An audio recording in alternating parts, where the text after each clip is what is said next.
Time check muna tayo. Ang Philippine Standard Time po natin ay 5:15 ng umaga.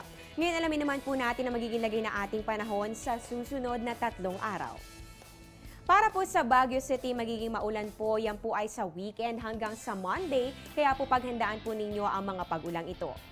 Para naman dito sa atin sa Metro Manila, maaaring maging maulan po tayo. Yan po ay bukas at pati na rin po sa Monday. Pero sa linggo, tamang-tama naman po ang panahon na ito dahil mas maganda naman po ang magiging lagay ng ating weather. Kaya po perfect po ito para sa mga magsisimba. Para naman po sa mga Cebuano dyan, sa Metro Cebu, maulang panahon pong inaasahan natin sa Sabado at sa Linggo. Pero asahan naman po ang improvement sa darating na Lunes. Para naman sa mga taga-Metro Davao, magiging bahagyang maulap lamang bukas. Pero sa Sunday at sa Monday, naku, dalhin po ang inyong mga payong kung kayo lalabas ng bahay para maging handa po kayo sa mga pag-ulan o pagkidlat pagkulog. At panghuli na lang po natin sa may Zamboanga City, magiging partly cloudy with isolated rain showers or thunderstorms, yan po ay bukas. At pagsapit naman po ng Linggo at ng Lunes, asahan po ang pagbuhos sa mga ulan na meron po mga pagkidlat pagkulog.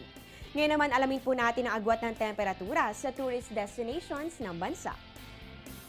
Diyan po sa Anilao, Batangas, pinakamataas na po ang 24 to 32 degrees Celsius. At diyan naman po sa Banawe Rice Terraces, napakalamig pa rin po ng panahon dyan. Yan lamang po ay may 15 to 22 degrees Celsius. Sa El Nido, Palawan naman po, pati na rin po sa Boracay, meron pong 25 to 30 degrees Celsius. At sa Camiguin Island naman, meron pong 23 to 32 degrees Celsius. Para sa mga estudyante dyan, kailan nga ba ang right time para mag-review? Alamin yan sa tamang oras.